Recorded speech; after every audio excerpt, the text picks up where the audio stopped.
সাধারণ ছাত্ররা প্রতিদিন হেঁটে খেয়ে না খেয়ে কোনো সিঙ্গারা বিস্কুটের লোভে না যেয়ে নিজেদের পায়ের মাথার ঘাম পায়ে ফেলে তারা আন্দোলন করে এই একটানা 35 দিনেরও বেশি সময় ধরে আন্দোলন করে তারা আমরা আতঙ্কে পুলিশের উপর করে এই দেশটাকে আমরা ঠিক করতেছি।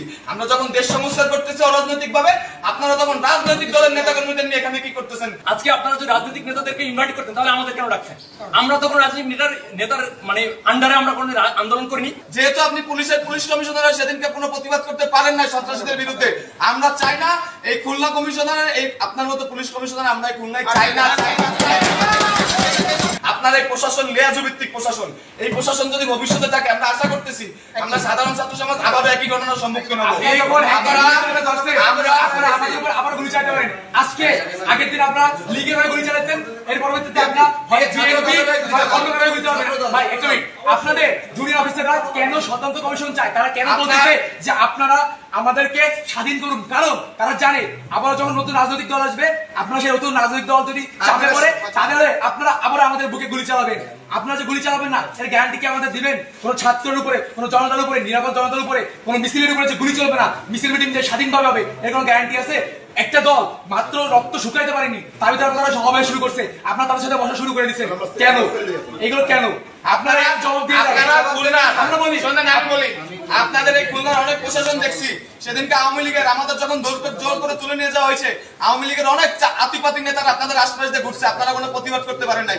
যেহেতু আপনি পুলিশ কমিশনার সেদিনকে কোনো প্রতিবাদ করতে পারেন নাই সন্ত্রাসীদের বিরুদ্ধে, আমরা চাই না এই খুলনা কমিশনারের এই আপনার মতো পুলিশ কমিশনার আমরা খুলনায় চাই না। শুধু আপনি না, ওই দিনকে উপস্থিত সকল প্রশাসনিক কর্মকর্তাকে বদল করতে হবে। ওই দিনকে উপস্থিত সকল প্রশাসনিক কর্মকর্তাকে হয় বদলি করতে হবে, না হয় তাদের বহিষ্কার করতে হবে। আমরা কোনো লেয়াজু ভিত্তিক প্রশাসন চাই না। আমরা চাই ছাত্র জনতা মিলে একটা সুন্দর প্রশাসন হবে। সেই ছাত্র জনতা যে সরকারকে আনবে সুষ্ঠু উপায়ে, সেই সরকার ক্ষমতা আসবে। এখন আমরা ডক্টর মোহাম্মদ ইউনূসের নেতৃত্বে বাংলাদেশ পরিচালনা করব। এখানে কোনো রাজনৈতিক দলের জন্য আমরা কোনো সুযোগ নাই। আপনাদের যে জুনিয়র অফিসার আছে তাদের সে একটা বার্তা, আপনাদের যে সিনিয়র অফিসার আছে তারা পদত্যাগ করবে কি করবে না আমরা জানি না, কিন্তু বর্তমান দেশের যে অবস্থা পুলিশ প্রশাসন রাস্তায় দরকার। আপনারা অঞ্চলে অঞ্চলে ডাকাতি হত্যাযজ্ঞ থামান, রাস্তায় ফিরে আসেন, সিনিয়র অফিসারদের কমান লাগবে না, আপনারা নিজ নিজ থানার আন্ডারে আপনারা কাজ করেন। প্রয়োজনে এই যে আপনাদের 11 দফা দাবি আছে এইগুলো দেশ ঠান্ডা হওয়ার পরে, কেয়ারটেকার গভর্নমেন্ট নেওয়ার পরে আবার ঠিক করা যাবে।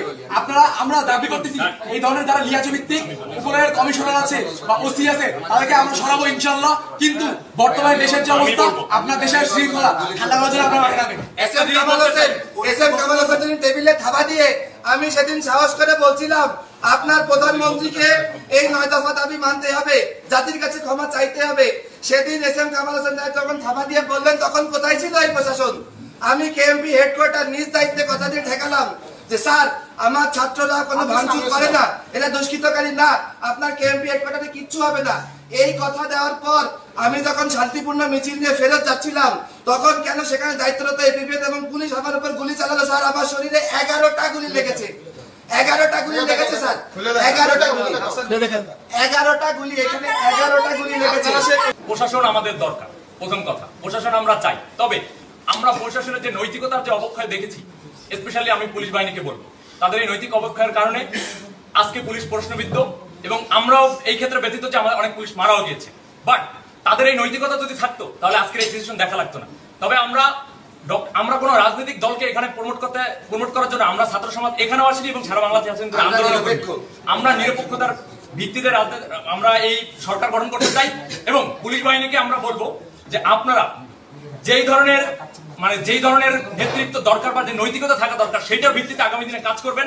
আমরা অবশ্যই প্রশাসনকে চাই, প্রশাসনকে আমরা তো কোনোভাবেই ধিক্কার বা ঘৃণা জানাতে লেয়াজভিত্তিক প্রশাসনকে ধিক্কার জানাই।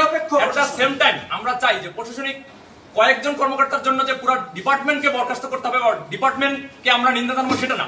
আমাদের অবশ্যই প্রশাসন দরকার আছে, প্রশাসন না থাকলে বিশৃঙ্খলা বাড়বে, এটা আমরা সবাই জানি। আমরা ছাত্ররা তো আর এই মাঠের দায়িত্ব নেব না, আমাদের পড়াশোনা আছে। তবে এই লিয়াজভিত্তিক প্রশাসন আমরা কখনোই চাই না, এবং এই বাংলার ছাত্র সমাজ কোনোদিন মেনে নেবে না। আজকে আপনারা যদি রাজনৈতিক নেতাদেরকে ইনভাইট করতেন তাহলে আমাদের কেন রাখছেন?